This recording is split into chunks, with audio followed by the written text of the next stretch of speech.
Hey everybody, welcome back to Challenge Called Max and Avery. I'm your host Max. And I am Avery. How are you guys? All right, still a good, lovely spring break for us. At least for me, anyway. I'm chilling. Just got back from lunch downtown with my girlfriend and my mom. So so far good day. Just cracked the first beer for the day. Uh, Avery, how are you doing? At least the beer was cracked at 2 o'clock this time and not at like 11, like it was the other day when we recorded. I'm good, man. I got standardized testing this week, so we're having half days every day. So it's kind of nice. I'm kind of chilling. And then next week, I got a full week and then spring break. So I'm hanging on for dear life. But hey, here I am. Next week I'll be back at work, but it won't be quite chaotic yet. The week following that is we're going to start spring ball, and that's when things are going to start getting hectic again. It's going to be late Monday night practices, super early Wednesday, Thursday night practices, and lifting thrown in there throughout the week as well. So that's going to be an interesting time. That sounds terrible. That just sounds freaking awful. Yeah, it's going to be some long days. Yeah, it sounds like it. Oh man. Well, it is March and we did watch some basketball. Specifically, Iowa women's basketball. And Iowa Hawkeyes are your Big 10 championships. Caitlin Clark did it again. What's your thoughts? Dude, I didn't even realize I was watching like the tournament championship. I thought I was just tuning in to like Iowa playing because I was actually just about to work a lacrosse game. So I was up in our press box because I was like, all you have to do is show the refs their locker room, show the other team the locker room, help them get to the field, whatever. So I did all that. They're out there, they're warming up. Now I'm just sitting around for the game. So I went up in the coaches' press box actually and went to like our little section where we sit as football coaches because lacrosse doesn't use the press box. And I was sitting up there with the game pulled up on my phone, just, casually opening YouTube TV, was going to find something to watch, didn't know if there was any sports on. Saw, hey, the women's team is playing. I'll watch this. And I thought they were going to lose to Nebraska. They were down like almost 10 at one point, and I was like, it was like later in the game. I was like, oh my God, we're going to lose to Nebraska. This is so embarrassing. And it wasn't until a ways after they won that I realized that was the Big Ten tournament championship game. Yeah. Not just like a round in the tournament, but the game. I was like, what the fuck is Nebraska doing here? Right. Which that was surprising itself, right? Nebraska making it, but it does help that Ohio State got knocked out by like Maryland, and then Nebraska beat Maryland. I mean, Maryland's not that hard of a team to beat, but no, I watched this game too, all the way through. I had Sunday off, and I knew it was coming up, and I was like, you know what, I got to watch this game. I did watch it on my phone, which sucks, but I mean, so we were both rocking YouTube TV on our phone. Look at that. But I was scared, man, because in the first half, like Nebraska held Caitlin Clark to 4 points. 4 points in the first half. I mean, I don't know what she finished the game with because she did ball out in the second half, but She didn't have one of the greatest performances in general throughout the game, but I tuned in, I think it was just before halftime was when I turned it on. So I got there sometime late in the second quarter.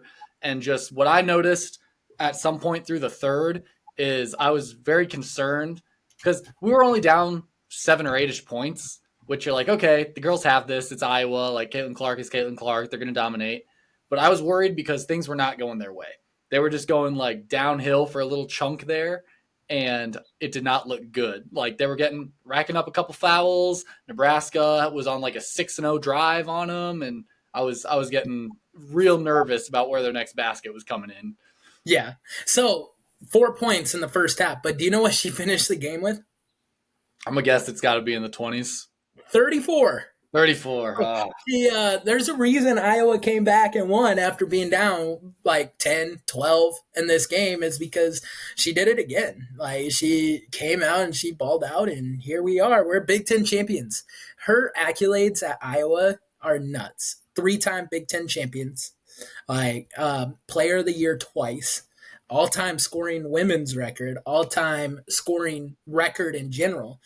4-time All-American, 4-time All-Conference. I can go on and on. She is phenomenal, and she's a beast. And Oh my God, she's just incredible.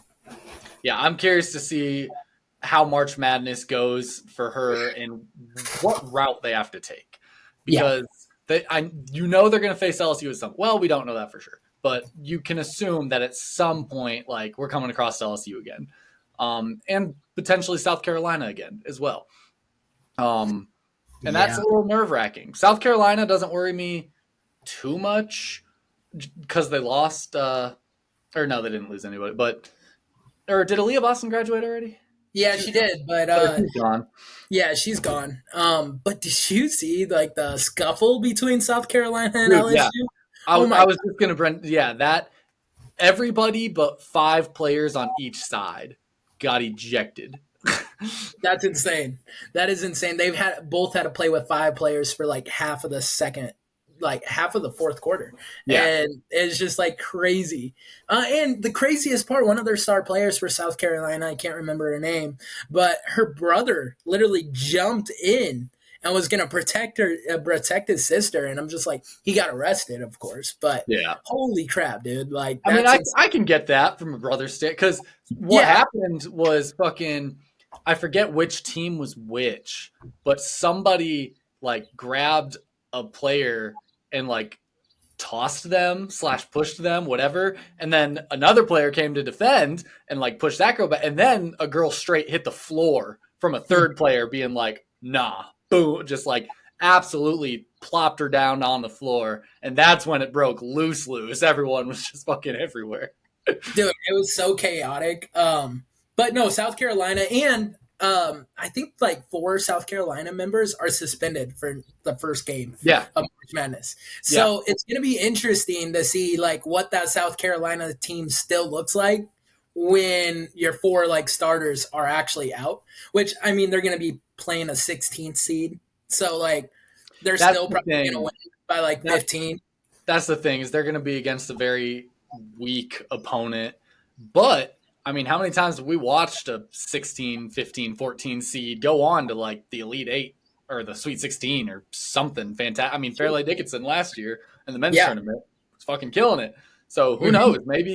Maybe they get paired up with one of those teams that's actually looking to make a little bit of a run and they're going to go fucking beat them up. Upset city, dude. That would be incredible. Just seeing that.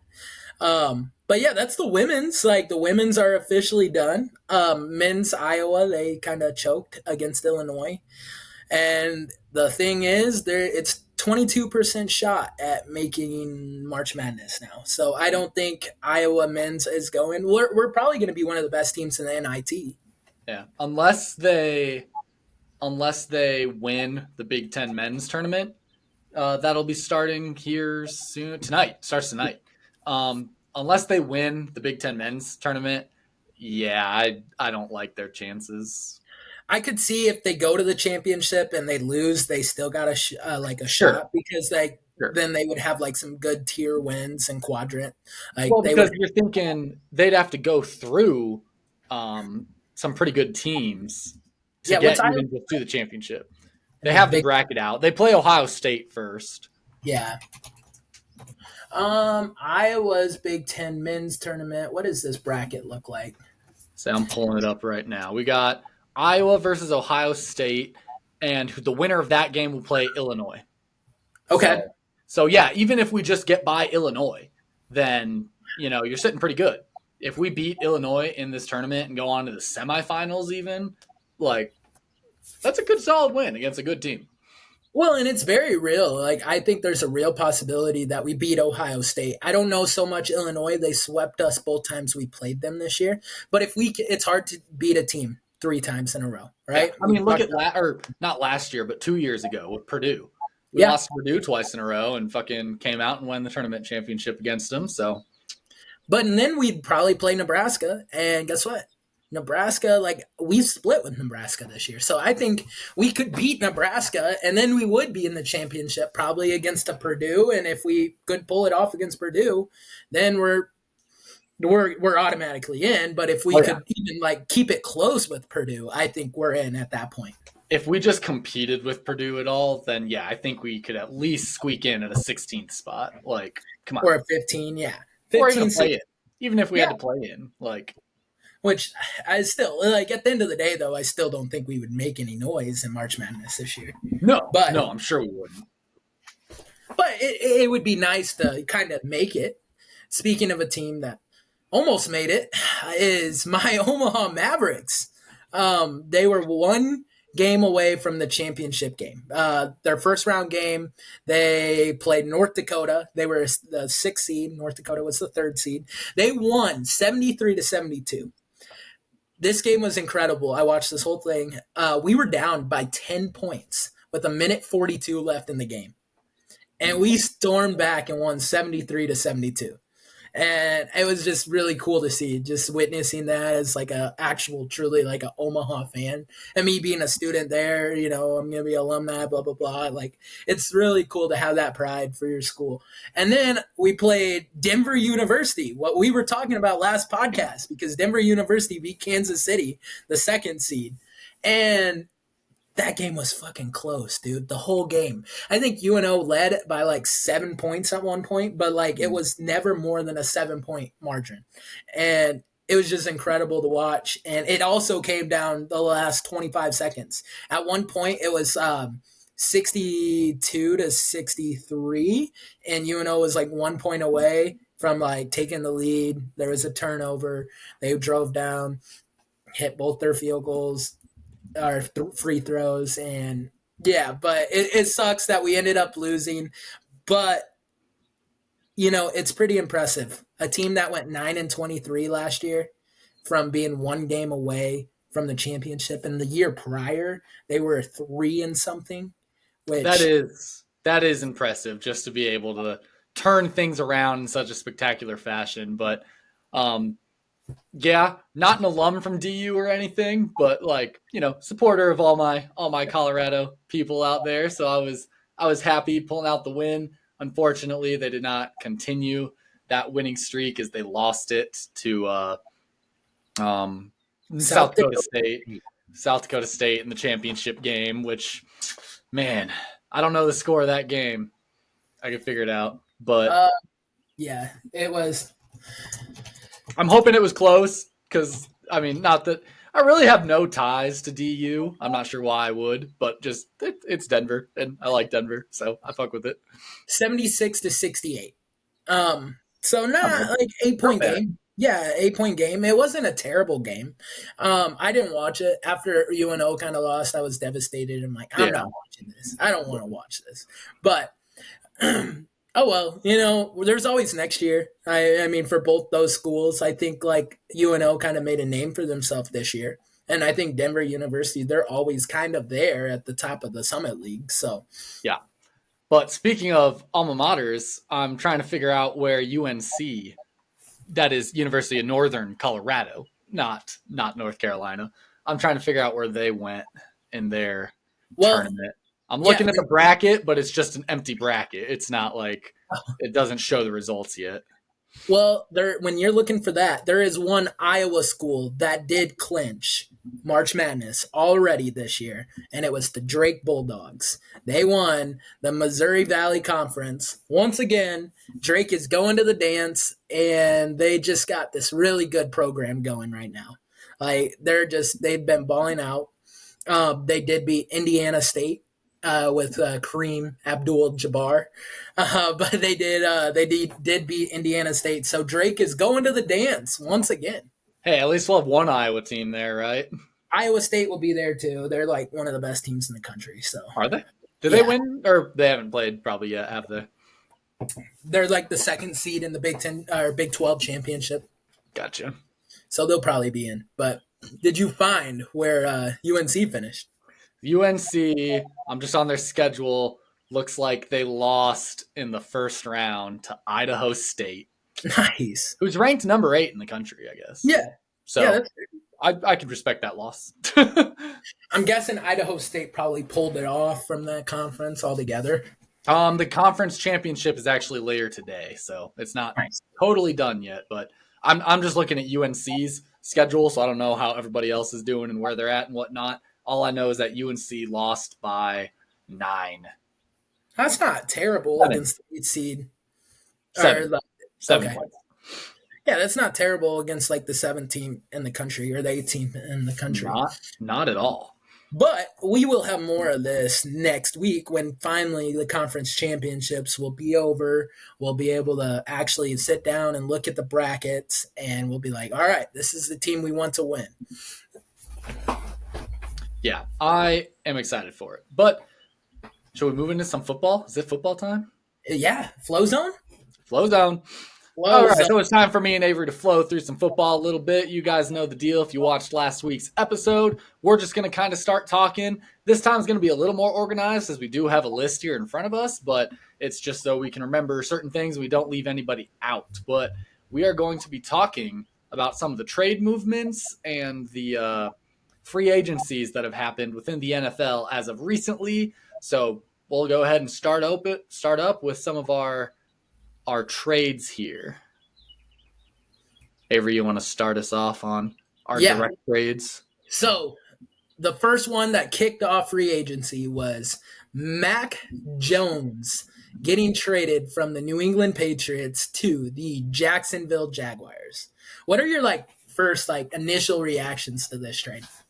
My initial reactions are why? Like, I'm not going to say Trevor Lawrence doesn't need replaced or anything like that because I think they might be starting to question that aspect a little bit of if they need to be starting to look elsewhere for a quarterback. But Mac Jones, like, what Well, do you see in Mac Jones right now that's got you wet for him? see, in my aspect of this is I think it's like they're not looking for a starter at this point, but they're looking for a solid backup quarterback. And is Mac And Jones a solid backup? which I was about to say, like, is he that much better than CJ Beathard? I don't know. CJ Beathard's been a long time backup in the NFL. Shout out Iowa, only Who Iowa has, who has quarterback. started games for the 49ers and stuff, might I Yeah, add. for sure. And so like Mac Jones, but I think they think he could become that backup quarterback. And so I don't think it was in because they gave up a 6th round pick. I didn't put in like all the initiatives, but Yeah, no. they did give up a 6th round pick. So it wasn't that much of a like, hey, I'm giving third and a fourth, or like I'm giving up that much draft capital. Is like, hey, I'm gonna give you a 6th round pick. Maybe this guy pans out, maybe he doesn't. Maybe he's gone in a year. It is kind of crazy to think about though, because Mac Jones and Trevor Lawrence were in the same draft class, and they were Along both with drafted Justin Justin Fields and Trey Lance. and Trey And, Lance. and this is the crazy part now. When 2021 and everybody was like saying this is probably one of the best draft classes to come out, it's looking real shitty. 2021 might go down as probably one of the worst draft classes for quarterbacks in league history. Like, and this is a draft class that had some Oh, star don't forget players. about Zach Wilson, too. Oh, yeah, Zach Wilson was also included in this draft class. I think there was 5 quarterbacks taken in this draft class in the first round. Let's see And here. Trevor Lawrence, Zach Wilson, Trey Lance in that order. yep, Then we go down a little bit, and we had Justin Fields taken by the Bears. Then we had Mac Jones taken by the Patriots. And I believe that's it. At least of relevant guys. oh well, there is Yeah, one. I'm in the second round now. Yeah, I'm in Yeah, the second round Davis now. Mills. Davis Mills was also taken in this draft class for the Texans, But and not in the first round, though. no, it was like a 3rd round pick. Yeah. So, but yeah, 5 quarterbacks in the first round in this draft class, man. That's nuts. And like they said, this was going to be one of the best draft classes, and it is 4 years later. Doo-doo garbage so far. Doo-doo garbage. And it's hard because like you got to debate: is Trevor Lawrence the best quarterback because he's made it to a playoff game, or is Justin Fields by his potential what he still could be like become? It's definitely not Zach Wilson. It's definitely not Mac Jones, and it's definitely not Trey Lance. Shoot, you could probably put Davis Mills in as like one of the top quarterbacks. That's the sad reality of this draft class. I think if you are looking from a standpoint of where they were drafted as well, so let's take David Mills out of it. Let's just go first round guys because Okay. that could get wishy washy with thinking about Mills. But I do think that Justin was probably the best bang for his buck out of this because, like you said, Trevor Lawrence made a playoff game. Yeah, he was also the number 1 overall pick. So, did he live up to number 1 overall pick potential? Not really yet, Not at least. But I mean, Justin drafted number 6, kind of low as far as these other guys go, huh? 11. Okay, yeah, 11, and so kind of low compared to how the other guys went. But I mean, he's good. Like he's not bad. The Bears might be rocking with him for at least one more year. Yeah. Which, I mean, and the reason I still think Trevor Lawrence is because what quarterback right now, if you look at those quarterback, has a certainty that they'll still be with the team that drafted them next year as their starting quarterback? Mac Jones, he just got traded to the Yep. Jacksonville Jaguars. Just got Trey traded. Lance got traded last year to the Dallas Cowboys. Even in the Uh, NFL still. uh, yeah, he's the third string quarterback for the Dallas Cowboys behind Cooper Rush and Dak. Um, Zach Wilson probably won't be a Jet next year. Um, so if you take those guys and you're like, okay, well, yeah, I mean, Justin Fields' future is unknown to this moment. Like we still don't know like if Justin Field is going to be a backup quarterback for some other team, a backup quarterback for the Bears, or even a starting quarterback for another team next year. Like it's still uncertainty, or even being the Bears starting quarterback. It's So uncertain, but talk about what you just said with Ian Rappaport's latest update. That yeah, was 10 minutes ago or so. I'll have to pull it back up. Essentially, what he said, and I'll summarize what he said. I won't read it word for word. Yeah. Essentially, he said the Bears are being picky with Justin Fields. They're not going to take anything less than a top 40 pick because Ryan Poles views Justin Fields as a starting quarterback in this league. So why would you give up anything other than a top 40 pick for a starting quarterback? And he said that he is leaning towards keeping Fields if he cannot get that top 40 pick. Yeah. So Ryan Poles flat out said Justin Fields is a starting quarterback in this league. I am going to treat him as such. And if other teams don't want him, I am happy to roll with him. Yeah. Is basically what he said. And I think that's why we have not seen anything yet at that moment. I mean, before we get into all of that with like where these quarterbacks have fallen, except for Mac Jones, Joe Mixon, a very, very, very, very capable, really great running back. He got traded to the Texans, which is going to help Houston. I mean, Joe Mixon has been one of the bright spots for the Cincinnati Bengals for a long, long time. And it's kind of weird to see him in Houston now. But what are your thoughts on that? Mixon he's getting a little older, isn't he? He's a He little bit on is. the older side. He had some legal issues last year, and he couldn't really stay healthy. But that was like his only year that he's not been able to stay healthy. But at the same time, like you said, he's older. I think he still is like a significant impact to that Houston running back room.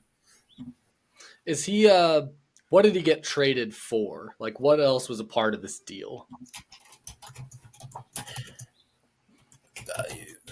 Um, a fifth round pick. Oh no, I'm sorry. Bengals get a seventh round pick. So So that's a pretty low value. yeah. Honestly, Houston probably just made out like a bandit. Like at the Yeah. end of the day, a seventh round pick and for Joe Mixon, that's a starting NFL running back. Yeah, if he doesn't stay healthy, you still got Antonio Pierce, right? I mean, he wasn't bad last year. He wasn't as great as he was as a rookie, but you still got Antonio Pierce. So I'm taking that trade all day.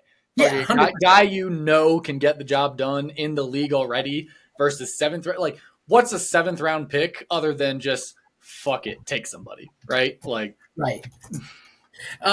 Another guy, which I mean, I don't know. And like that's gonna help out. Like before we move on, that's gonna help out CJ Stroud so much. Like a solidified running back for a team that has a young quarterback is so crucial in the NFL. Like that is so crucial. So I think like that is gonna help out a lot. definitely. Next guy we got here, Jerry Judy. Sadly, will be leaving the Broncos, heading over to the Browns. Um, I have no thoughts on this trade, other than like I don't know. He's a good receiver, I think. Kind of hard to say, but Well, and it's like how much of that was Russell Wilson in Denver and how much of that was Jerry Judy? Because his exactly. first 2 years in the league was he was a monster. Like he balled out for Denver his first 2 years. And then last year with Russ, he was rough. He was very bad. So like it's interesting to see. He was traded for a fifth round and a sixth round pick. A little more value there. A little You're, bit, but you're not still you're still kind of giving two garbage picks away instead right. of like one garbage pick, which is better, but it's Two still kind of players. still garbage.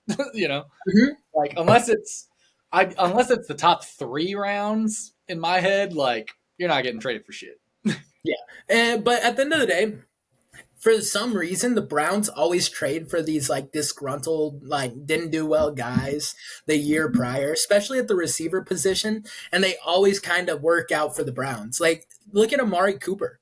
A few years back, he got traded from Dallas to Cleveland, and Amari's been balling out for Cleveland ever He since. took off. Like he Yeah. took off once he got there. It was like crazy to see him turn that situation around a little bit. So could that be the same for Jerry Judy? Could like, and the other thing is like Jerry Judy as a Brown just kind of fits. I don't know. For some reason, he screams out a Cleveland Brown more than he ever screams out a Denver Bronco. I don't know why. In my head, he does, but It um, makes sense to me. I can get behind that. it'll be interesting to see where we're at with him. Another guy, Ryan Bates. He's starting center for the Buffalo Bills. He got traded to the Chicago Bears. What did we give up for him? We gave up a fifth round pick, which isn't terrible. I mean, it's hard to get a late round, and we had a fifth round pick from Carolina from last year that was involved with the number one pick. So, I mean, we're just trading our fifth round pick, which isn't terrible for a starting center Yeah, because we I released Cody mean, Whitehair. when we talk about like top 3 picks and whatnot, how often have we said like get an O lineman late? Yep. You can get O linemen in later rounds and they're just fine. So yeah, 5th round for a center, like that's good value. I mean, for them and for us, like he's a starting center. We could use a more solid line.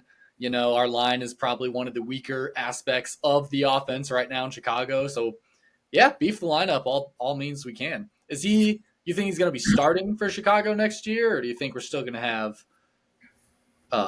you know? No, so we released Cody Whitehair. Oh, that's Uh, right, we did. Yeah, we cut Cody Whitehair, so like Ryan Bates will be the solidified starter, I guarantee. Unless like someone comes in and balls out during rookie mini camp or something, if the Bears draft a center. But yeah, Ryan Bates is probably. I mean, he started every single game that he's been in the last 3 years, and I mean, at the end of the day, the center is one of the most like crucial positions on the offensive line. I mean, it's literally the leader of the offensive line. And I might be a little biased because I'm a former center, but at the end of the day, like I think it is one of the most important positions on Hey, offense. the center touches the ball every play. Mm-hmm. That's all I'm gonna say. You can't even say that for the quarterback necessarily. Sometimes, you run a wildcat, or you do like a direct snap or something. Hey, center will touch the ball every play. For sure. Yeah, I mean, we also had another player traded, Deontay Johnson from Pittsburgh. Um, he was traded for a I can't find it. He was traded to the Carolina Panthers. I mean, so Deontay Johnson, he's one of those like number one receivers that really shouldn't be a number one receiver, that he's more of a 2 or a 3 receivers, kind of like what Darnell Mooney was 2 years ago for us. Um, but he was traded to the Carolina Panthers. And, Because oh, they greatly need receivers because they yeah, gave us all of deep. their fucking assets on offense. And maybe this will help out Bryce Young. Who knows? But he was traded Deontay Johnson to the Panthers for starting cornerback Dante Jackson. So they just player flip. So Pittsburgh gets a starting corner, and Carolina gets a wide receiver. Straight up decided to make the flip of offense and defense there, huh? Like, hey, we need some offense. Fuck the defense. Flip it around. Like, we don't need this guy. We got plenty of corners. It's fine. Who needs to stop touchdowns when you can score touchdowns, right? Exactly. Even though Deontay Johnson did not do that last Not year. score many touchdowns. He did not score touchdowns last year. He was very bad. But when you got the best corner playing on your number one receiver, and he's not a true number one receiver, you're not going to be that great No. offensively. Like it's just the tail tale as old as time. It's probably one of the same things that I've talked about with Darnell Mooney before when we're saying, hey, he's probably a Z and he's trying to play X. You get DJ Moore, and who does that help? The both of them, because DJ Moore Exactly. comes in at X, he can hang with those top corners, and Darnell Mooney can be successful as a Z, playing against a little bit lesser side of the ball, like dealing with other receivers, drawing more attention, like that. That's where some receivers need to thrive. Nothing Mhm. against their skills or anything, but that's just where they do well. Well, and since we're talking about Darnell Mooney, let's talk about the wide receivers real quick. We'll jump around. Darnell Mooney is not a Bear anymore. No. Darnell Mooney signed a 3-year, $39 million contract with the Atlanta Falcons. So we're And through our trades, and these are all free agent signings as of right yeah, now. So Darnell Mooney, Bears decided to drop him, became a free agent, being picked up by the Falcons, which is weird because that was one of the big talks of where Fields was being looked at. 100%. And so, like, okay, I got some mixed feelings about Darnell Mooney. When he first came into the league, he was a 5th round pick, like a flyer. We took him as a flyer. He developed into a starting wide receiver for the Chicago Bears. The Chicago Bears also haven't had very good luck with like starting wide receivers. Like, but at the end of the day, like 3 years ago, he did have 1,000-yard seasons with like Mitch Trubisky and Andy Dalton. Like, it's just where has that production been like the last couple of years? And last year specifically, we were both talking about this earlier. How many deep balls did he drop last year? He has so much speed, but a lot of balls went through his hands. And I hate that. When you're a wide receiver in the NFL, you're a professional.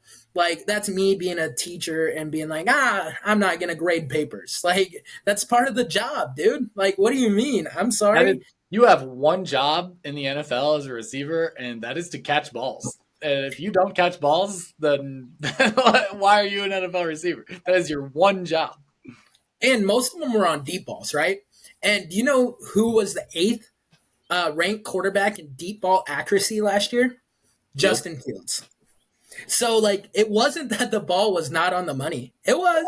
He just dropped it, and it hurt Justin Fields' stock because he dropped it. Um, so good riddance, I think. I mean, I'm gonna miss him. I have Darnell Mooney's jersey, and he was a fan favorite for a couple of years there, but the last 2 years he hasn't done much. And Atlanta, good luck because now you got a Butterfingers on your team for 3 years and $39 million, and that's a lot. That's a lot of money. Another receiver that is moving around here, Gabe Davis from the Bills, is signed down with the Jacksonville Jaguars. So I think that's a decent move for him. Yeah, I don't know who all Trevor Lawrence really has to throw to, and Calvin Ridley. yeah. Um, that's really all I know, honestly. Calvin Ridley. So So Julio Jones is backup. That was not going to be as good as Julio Jones, right, but Gabe Davis is a good, solid receiver. I think he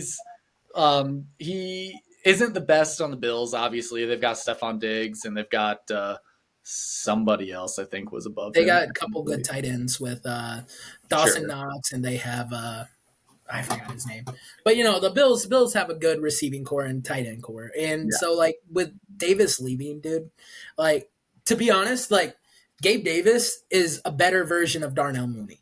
Yeah. They're pretty much same skill player, deep ball, like go get it type of receiver, and Gabe Davis was a beast last year, and I mean, the only bad thing is he's trading away from like a really great quarterback to which we already kind of talked about is Trevor Lawrence a bust. So there's a potential there that he might not even be that great. That is true. I think that Trevor Lawrence is still good enough to like get him the ball. I don't think he necessarily needs a great quarterback to help him out too much there, but it will be curious to see how that hurts him compared to um Helps him. no, hurts him. Oh, hurts him. Sorry. Trevor Lawrence, it would hurt him to go there.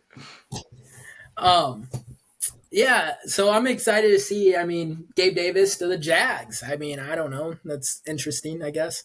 Um, Just one of those little random ones that will it would not be for looking it up. We probably would have come back later watching football and been like, "Oh shit, Gabe Davis." right?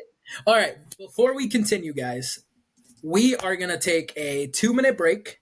which you guys will realize it is like 2 seconds for you. And we will be right back. This is news to me. I'll see you guys in 2 seconds. Hello, All guys. right, we're back. Um, Avery had to go to the bathroom. That was his big interruption. That Little potty break, small bladder. It's fine. Don't worry about it. I'm getting old and I'm having beer. Anyways, do now you we're want to back and we're gonna get to the good stuff.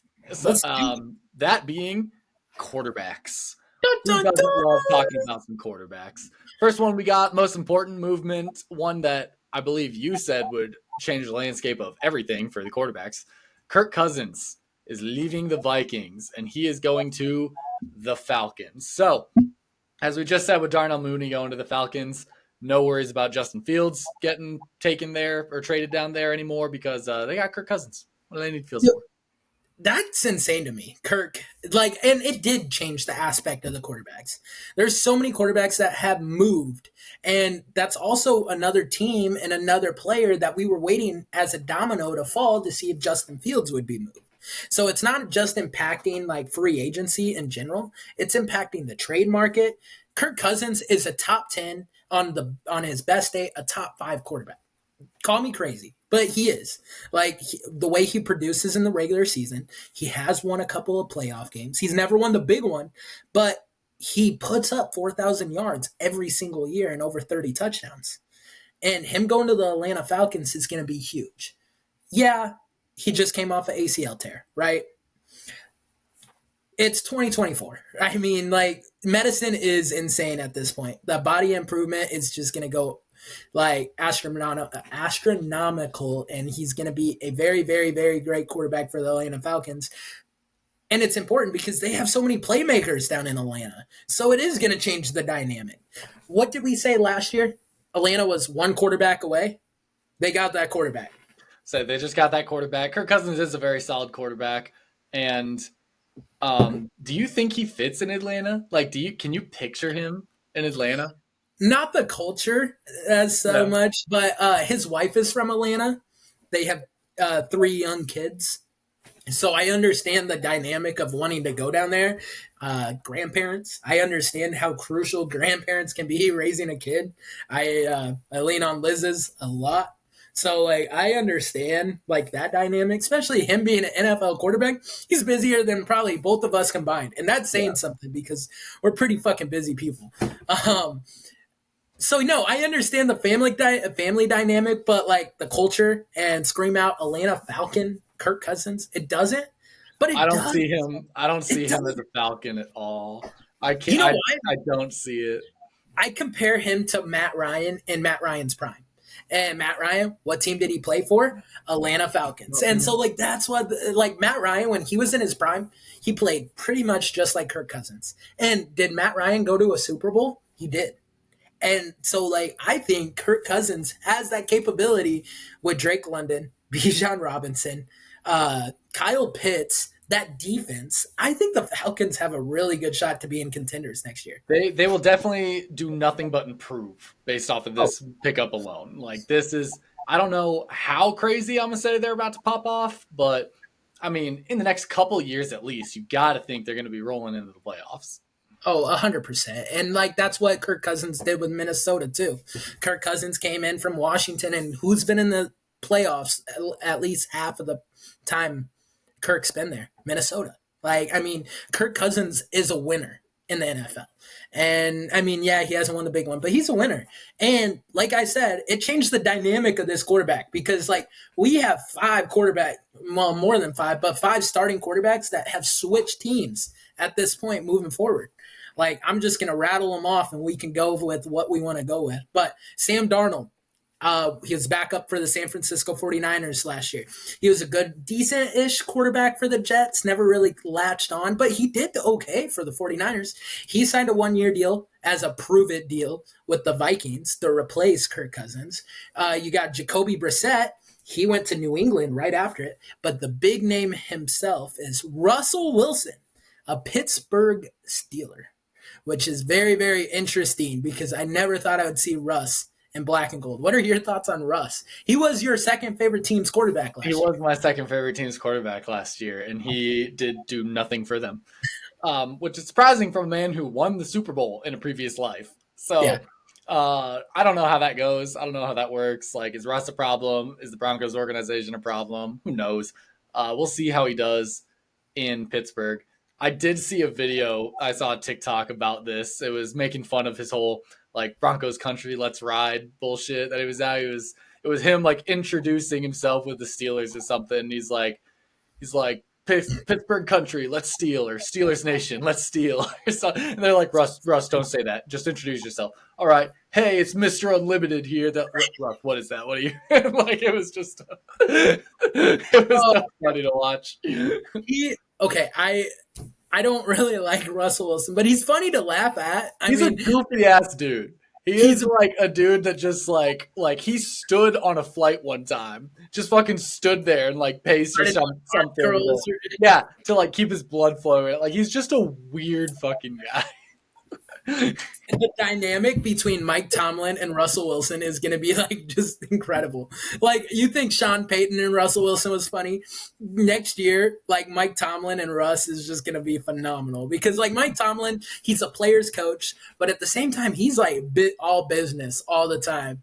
And to see Russ go there and Mr. Unlimited, like being a Pittsburgh Steeler, that's going to be very, very weird to see. It's going to be interesting. Yeah, no, I like the Jacoby Brissett. He was like, that's kind of like that prove it deal, which is fine. Gardner Minshew getting another opportunity with the Raiders. I don't know how. I know the Raiders are my second favorite team. I think the reason they went with Gardner Minshew was specifically because they have their eyes on Justin Fields. You think because so? I think the Raiders are going to give up a top 40 pick for Justin Fields or a playmaker and like a lower round pick. Because you don't sign just like Gardner Minshew to replace, unless they're thinking free agent or like draft. Yeah, you don't take Gardner Minshew as your starting guy to like go take you to the playoffs. No, I mean like he did okay for the Colts, but he was a spot starter most of the year. Like I mean, it was supposed to be Anthony Richardson. He wasn't brought in specifically to be the Colts starting quarterback last year. It just kind of happened that Anthony Richardson got hurt week 3. So I don't know, man. I don't know how I feel about that. But and then we got a couple of backups that they're big names, but I mean they're there and we know their names, so we'll mention them real quick. Jameis Winston, good old Jameis, eat the W Winston. He's going from the New Orleans Saints to the Cleveland Browns, which is funny because that's where Jacoby Brissett was last year. Kind of the same player, good locker room guy to have. Maybe not the best starting quarterback. Marcus Mariota, you told me you didn't even know he was in the league. I did not realize Marcus Mariota was in the league. But don't forget about Drew Lock, too, former Bronco, currently with Seattle, getting moved to the Giants. That's interesting. Assume he'll be a backup piece there, but I don't know. Drew Lock also is not wildly successful with the Broncos, but once again, is that going to be his issue? Is that going to be the Broncos organization issue? Who knows? Right. I mean, the Broncos are the Broncos at this point. Yeah. Tyrod Taylor going to the Jets from the Giants. I like this move because what did the Jets not have after Aaron Rodgers got hurt last year? Starting caliber quarterback. We talked about that 2021 draft class and how rough it was. They don't have to rely on Zach Wilson anymore. Which is great. And also, Tyrod Taylor doesn't even have to move. He can stay. He's in New York. Yeah. Hey, and they share a stadium too, so he's already used to playing. He played like 5 or 6 games for the Giants last year. He's already home. Like he doesn't even have to worry about it. Good. Like, babe, I'm moving teams. No, we can't go through another move. We can't go like they. Don't worry. It's the same building. I'm just moving teams. I'm going to the Jets. It's no big deal. Don't worry about it. Get that New York accent out. Don't worry about it. I've been in New York for 2 years now. It's fine. But good old Mitch, long-term backup quarterback Mitch Trubisky is going from the Pittsburgh Steelers. He gets another opportunity to go back to Buffalo and back up Josh Allen. Back to the Bills. Hey, dude, Mitch we talked about it earlier. He's going to be in the league for 10, 12 years. He's just that good locker room guy that maybe could win you a game here and there, but he's not. He's Chase Daniel. That's who he is. He's Chase Daniel. Like, he's going to go 12, 14 years in the NFL as a backup quarterback, and there's nothing wrong with it. All right, We kind of flew through our quarterbacks, but that's Yeah. fine. Um, Next, we'll move on to our running backs here. oh man, there's a lot. There is a lot. We got to talk. These are some big ones. Like arguably, each and every one of these is a pretty big fucking deal. Yeah, Starting off with Derrick Henry leaving the Titans, going to the Ravens. Like huge deal.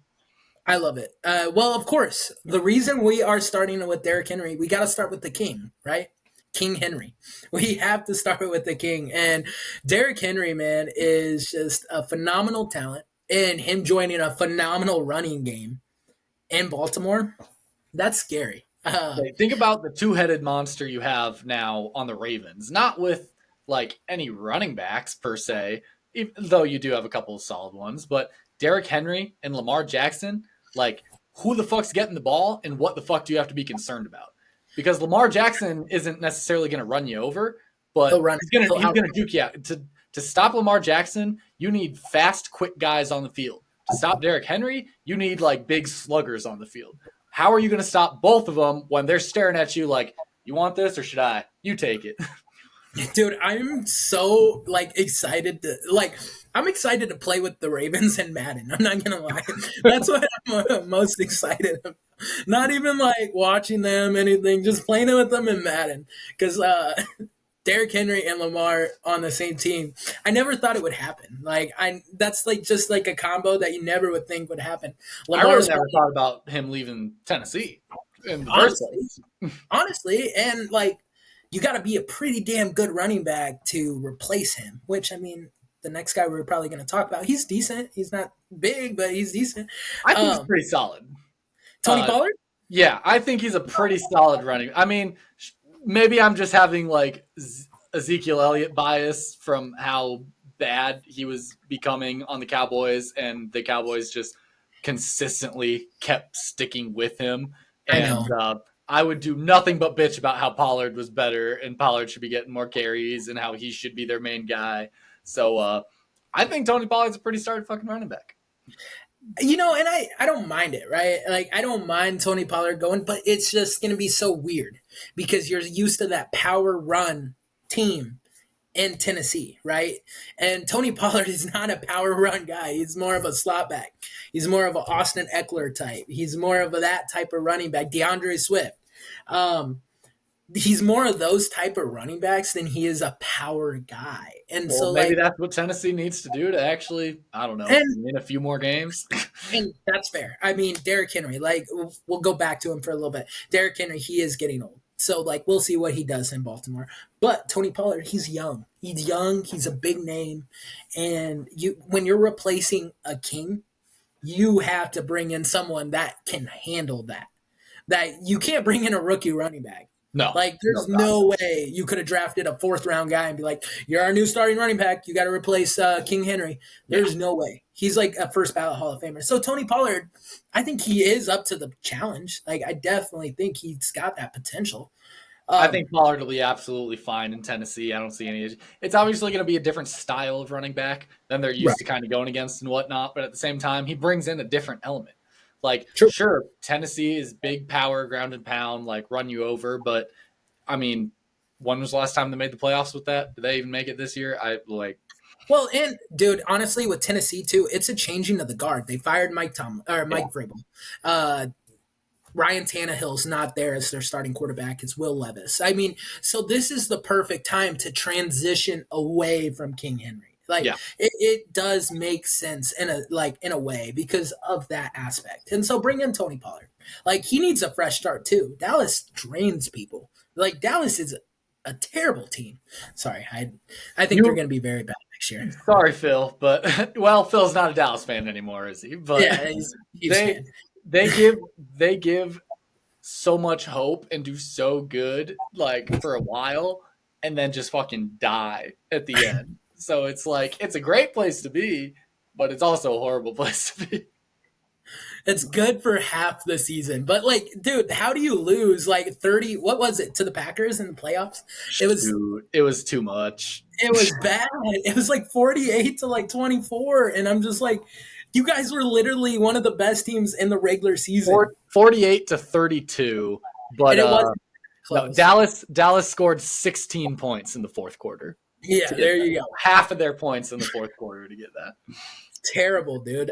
So no, I don't blame Tony Pollard for wanting a fresh start at all. Speaking of a fresh start, Saquon Barkley going from the New York Giants to the division rival Philadelphia Eagles. That's always such a wild trade to see when you get somebody going like in division to another team. It's kind of like, oh man, should that even be legal? Like, Dude, I don't know how I feel about it because like Saquon's one of those other guys that just doesn't stay healthy. Like, I mean, I feel like he's always hurt like one or two games, never like a whole season, but like one or two games he's hurt every single year. Um, but he's probably the one of the best running backs in the league I was behind gonna Derrick say, Henry. typically you got to think when you are like, what's he known for? His fucking squat. He's got massive ass legs, right? So he probably does a good chunk of hammering it straight up the middle. What is that going to do to you? That's going to beat you up. Like, I don't care who you are. Like, when you are in those kind of collisions constantly, and like he's coming from the backfield too. It's not like linemen that are standing here doing this. Like he's coming out, he's full head and steaming it, and he's going through. So that you're going to be hurt a little bit. The fact that he's only gone a game or two, kind of here or there, honestly, is like pretty good. No, and like running back's probably one of the most like demanding positions in the NFL and in any like level, like running back and college, same thing. Probably one of the most demanding. It's kind There's of a crazy. reason. There's a reason they are short lived. Like there's Right. a reason that they have the shortest lifespan or whatever of like a player. They get beat the fuck up all the time. Right. And like Saquon, he's past that lifespan already. I think he's been in the league for a long time. 2016. So how many years is that? That's 17, 18, 19, Four, 20. four, eight. 8 years. Like, I mean, their lifespan's like 5 to 6. So like him being in the league for 8 years now, like he's similar to King Henry. Like he's there. Like he's been a dynamic presence in the league for a long time. And I thought it was a crazy landing spot for Saquon because when they first signed him, like I didn't know where DeAndre Swift was going. And like I was like, they have DeAndre Swift. He just ran for 1,300 yards last year. Like I was shook. I was like, are they going to bring Saquon and DeAndre Swift in? No, they didn't. Where did DeAndre Swift go? DeAndre Swift went to your very own Chicago Bears. I like it. I think it's a decent enough move. I mean, I didn't love our running back situation. It wasn't great, but like, I didn't love it. Well, and this is what I'm going to say. One, we'll talk about Khalil Herbert real quick. He's not a starting running back in the NFL. Sorry, not sorry. Like we tried it. We tried it for a year. He's not. I don't like this signing one reason only, and it's because he has the same contract that David Montgomery has as a Detroit Lions, and the Bears let Monty go to the Lions when we could have just signed him last year and been done with it. But at the same time, we have a very similar running back to Monty. Monty's more of that power back, right? Roshan Johnson is more of that power back. We got our scat back in DeAndre Swift. Like, and so like I'm coming to terms with it, but at the same time I'm like, but so maybe we'll have a little thunder and lightning going. My other biggest thing with the like, hey, David Montgomery had this exact same contract last year. Yeah, that's last year. That's old news. Like, Right. said and done. This is this year. Maybe they learned their mistakes. Maybe they said, wow, our run game really sure went downhill after we didn't sign a running back for that. So maybe they went and found a back and gave him that contract because they realized from fucking up with Montgomery that that's what they needed to do. And I think you're right. I mean, Justin Fields was literally her leading rusher 2 years in a row. Like, that's how bad it is. Our quarterback should not be our leading rusher. Yeah, that's not great. No, it's not. So I think, DeAndre Swift coming in. We got Roshan Johnson. Like, Khalil Herbert probably will get released or he'll just be a third string guy. But, I mean, at the end of the day, like, I mean, I don't mind it. I just don't like it. I like it. I like it enough. Like he's just hurt. I think it'll be good. Okay, we already had this discussion. Let's Avery says he gets hurt a lot. I say, how many games did he miss last year? Avery said 0. So, like, okay. Well, and then this is why I said that, right? think of the offensive line he was running behind. Like, I mean, this is exactly what I told Max. Like, think of the offensive line he was running behind.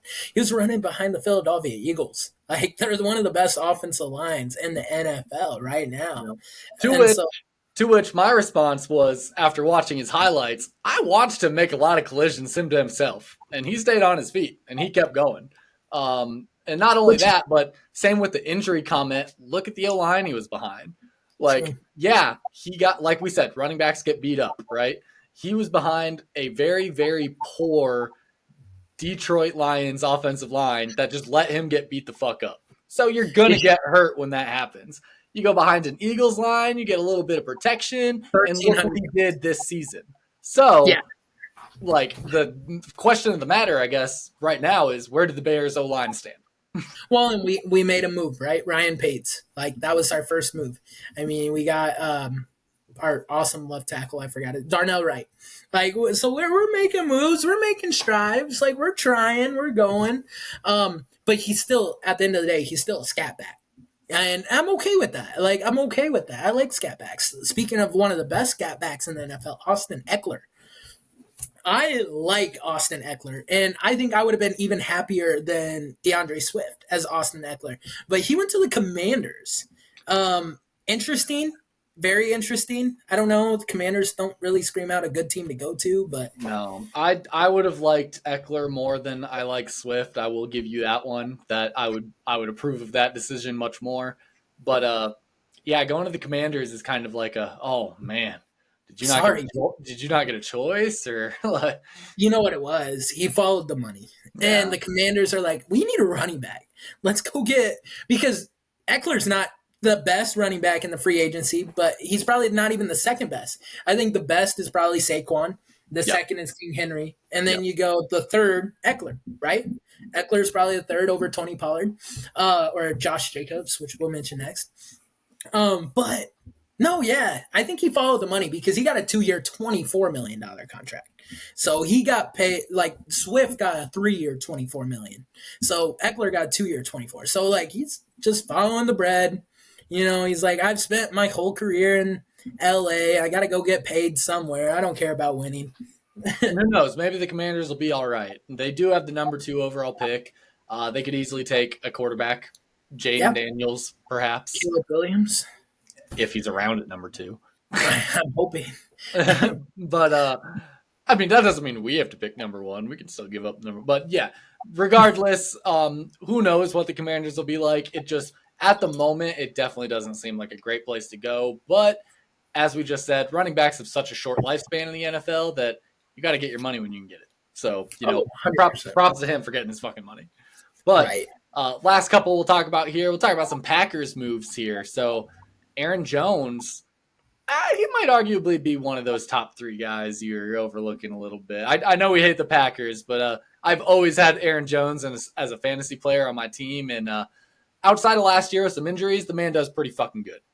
But Aaron Jones is actually going to the Vikings, so yet another in division trade there, which is just wild to me. And replacing him is actually Josh Jacobs from the Raiders. Well, it's actually the other way around. So it's funny how this turned out. Josh Jacobs signed a contract with the Green Bay Packers, and then the Packers 4 hours later cut Aaron Jones. So and then he signed with Minnesota. So like it was very interesting how that worked out. One, I think Josh Jacobs is a very very good running back. Like I Super think talented. very talented, and he's been stuck in Las Vegas slash Oakland for what, like 5 years now, and they never been able to make the playoffs. I mean, he's been stuck on a very shitty teams. Him going to the Packers scares the fuck out of me because like the Packers play us twice a year, and I'm scared because I remember the Bears playing the Raiders last year, in the regular season, and Josh Jacobs ran 135 something yards on us, and he Yeah. just tore us apart. And that's what Aaron Jones does, and now we got to face both of them. I fucking hate it. Aaron Jones, Yeah, you're right. why couldn't Aaron Jones go to a different team? I mean, we Like, also had to deal with Dalvin Cook and stuff and true, the Vikings, who was a very, very true. top elite back. So, like, I don't know if that'll be a huge issue, but no, yeah, Josh Jacobs is definitely probably going to give us a good chunk of a headache. And I mean, Aaron Jones, I'm sure is still going to be a guy to watch out for. But I Yeah, mean, we did have the number 2 rush defense in the league. true. So like, I mean, our defense And there's is potential. good. Yeah, I mean, but at the same time, like Aaron Jones, I mean, I understand why the Packers moved on. Josh Jacobs is 4 years younger. Aaron Jones has been in the league about 10 years now. I mean, you're getting old. We talked about the age lifespan of a NFL running back. They wanted to get younger. And so, I mean, Josh Jacobs is very similar in talent to Aaron Jones. So it makes sense. And then the Vikings, like they went with Alexander Madison last year and he struggled. And so, Yeah. of course, they kind of went the Khalil Herbert route and they struggled. Look, the Bears and the Vikings both picked up running backs. You know why? We struggled with the guy that we thought could replace our starter. Yeah. Well, that's it for running backs. I got nothing else to say there, but I'm ready to get to my favorite position, the one I coach. Here we Tight go. ends. We got a couple of tight end movements. Not a lot to talk about here, but Gerald Everett, leaving the Chargers, going to who other than the Bears. When I The Bears. when I saw this, I was a little surprised. Part of me was kind of like, "Fuck, do we need a tight end for?" But Right. I forgot that Robert Tunyon technically was on a 1 year deal, and he's probably gone from us now. We didn't re-sign him, so all right, I'll take Everett. No, I mean, we were talking about his like career statistics earlier, and he has like 34 touchdowns, and these aren't specifically accurate. I don't know what his exact touchdowns are. Let me pull it up.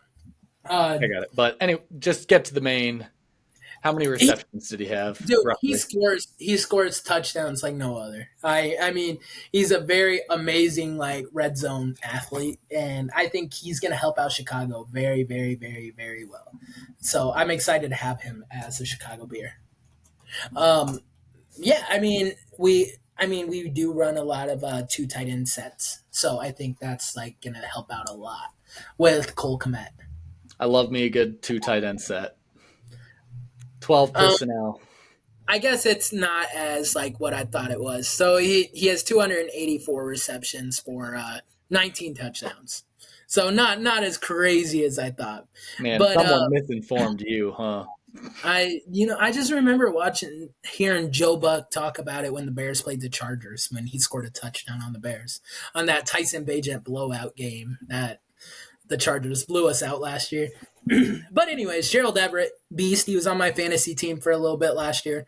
I like him. I think he's a good guy. I think he's going to be a good talent for the Chicago Bears.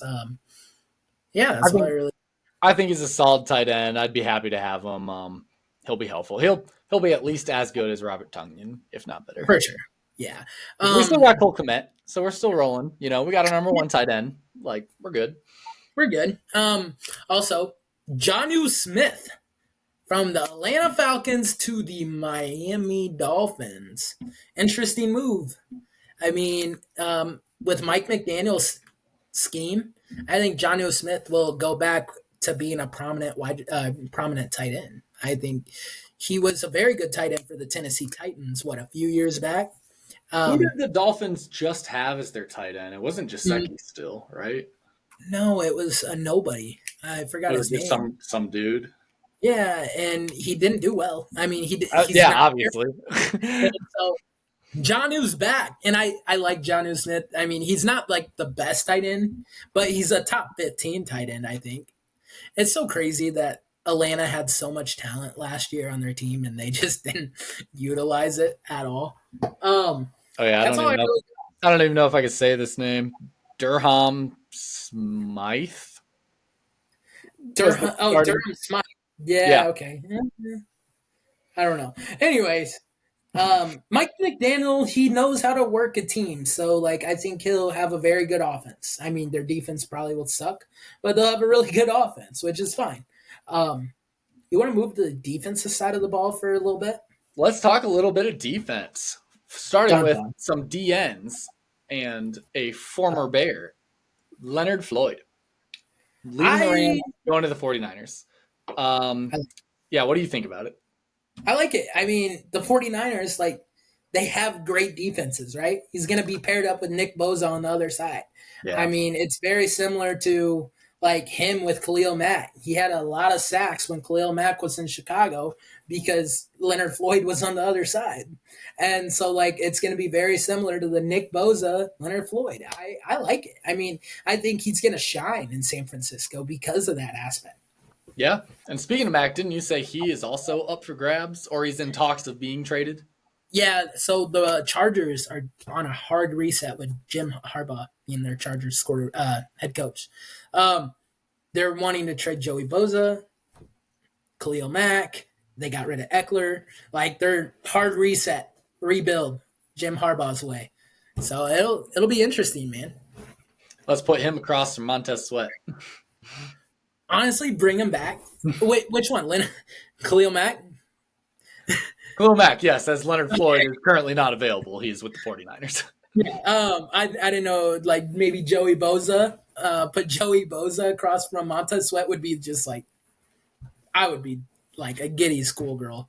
I would be so happy. I would be so happy. But anyways, yeah, Christian Wilkins, another player. Raiders. He just signed a massive contract with He was with the Dolphins last year. I know him. I never really truly watched him play. He's actually a defensive tackle. But I mean, yeah, Comes off the edge a lot. yeah. Yeah. You want to talk about your Iowa boy? Let's talk about our Iowa boy and our former Broncos boy, Josie Jewell. One of the proud people I got to point out to my girlfriend's parents every time the Broncos were on the TV. Hey, that guy's from Iowa. Don't know who I'm going to do that with anymore. If Riley Moss doesn't, but so far he has not started in any games, so I'm waiting for him to see the field a little bit. But Josie Jewell is leaving for the Panthers. Makes me sad a little bit. That's kind of a sad move. Boy got paid 2 years. No, 3 years. Hold on, I have it up on one of my. I'm sure he's following the money. He's 33.5 mil. Yeah. I mean, he's going to be a starter. Like, he was kind of that rotational middle linebacker with the Broncos, right? He's true. actually going to be the designated leader of that defense now. I mean, you got to feel happy for the guy, right?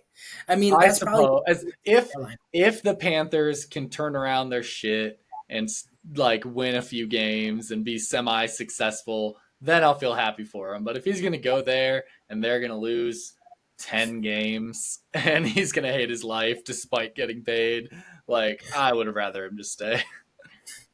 What if he would have just signed with Chicago? Dang it. I'd have been happy. I'd have been real happy for that. Yeah. I'm excited for Iowa boy to get paid. That's always like really cool to see. That's all I really got on Josie. Patrick Queen signed a contract with the Pittsburgh Steelers. He was a Baltimore. He got drafted by the Ravens, and you talked about it earlier. Those interdivisional signings is just like it's like cutthroat. It should feel illegal. I swear to God, it feels illegal that you would go in division, especially to a division rival. Nonetheless, like I don't understand how that's even allowed. I mean, I guess it's not like a trade. I'm sure it would never happen in a trade, but like since they're free agents and they're signing with teams, it's kind of like, all right, well, fuck you. You dropped me. I'm a sign with it. Like I get it, but damn, the sting just feels real with those. Dude, and it's funny too because like the Ravens, like Lamar Jackson, there was a couple other people that came out and like posted on Twitter or X, and they were like, Patrick Queen, what the hell? You never did this. You never said this. And like they were roasting this kid, dude. And it was probably all out of love and stuff. But at the same time, really was it out of love? Because like, bro, you just went to your arch rival. Like we've had a couple of flips with the Bears Packers. Jonathan, well, our next guy that we'll probably talk about. But that's just bitter. Like Jonathan Owens, like we'll just get his name out here. We're moving on to DBs. Jonathan Owens, he had 84 tackles last year and 2 picks for the Green Bay Packers.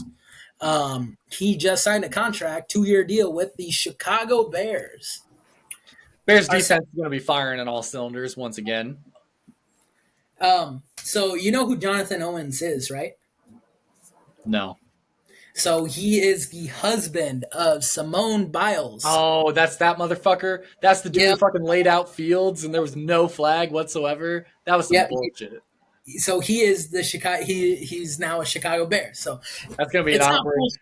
It's gonna be an awkward interaction in the locker room. If I were Fields, I'd be going straight up to him like, that was fucking illegal, right? So Jonathan Owens is Simone Biles' husband, and he is now a Bear. So that's cool. We'll have Simone Biles at our Bears games. She's kind of hot. Anyways, Kevin Byard is also a Chicago Bear, safety from the Philadelphia Eagles. Our secondary is just stacked. Our Like defense Jalen, should be good. Like we need to work on the offense, and I'm sure the offense is going to be getting better. And it almost feels like offense we're drafting. Like we're drafting players. We're going to build up the offense through the draft. We're going to be young and we're going to be powerful. But defensively, like we've been making some moves. We got a strong ass secondary. We're still going to have Montez Sweat. Like we should have one of the best defenses in the NFL. And if we can just have an adequate offense paired with that, like we have to be making the playoffs soon. yeah, and I hope that happens. I really do. But like you said, our secondary is now stacked. I mean, Jalen Johnson, Tyreek Stevenson. We just brought in Kevin Byard, Jonathan Owens, like Kyle Fuller. Like we got these guys that are just like dynamic that will just keep our defense rolling on the secondary. When I think that's all our free agencies. So that's everybody we got in the free agency. So Holy smokes, what a long episode. very long episode. You got any closing remarks? Anything else you wanted to cover? Next week, March Madness, guys. We're gonna try to. I'll try to post a couple things on TikTok, especially with March Madness coming up. Ooh, So gonna go try to like. bring the social media back. I am. So go like, subscribe, Instagrams, TikTok. Go listen to us on Spotify, iHeartRadio, Apple Podcast. You know the deal. Most And places you can find podcasts, you'll probably find us. yep. And you got anything else? I don't think I have anything to say, guys. Excited to record next week. We're going to talk a little March Madness. We're going to get into some of the. We're going to hopefully be recording after Selection Sunday. So our next episode should be our bracket episode. Yeah, it should be. So, I got 2 words. Bear down.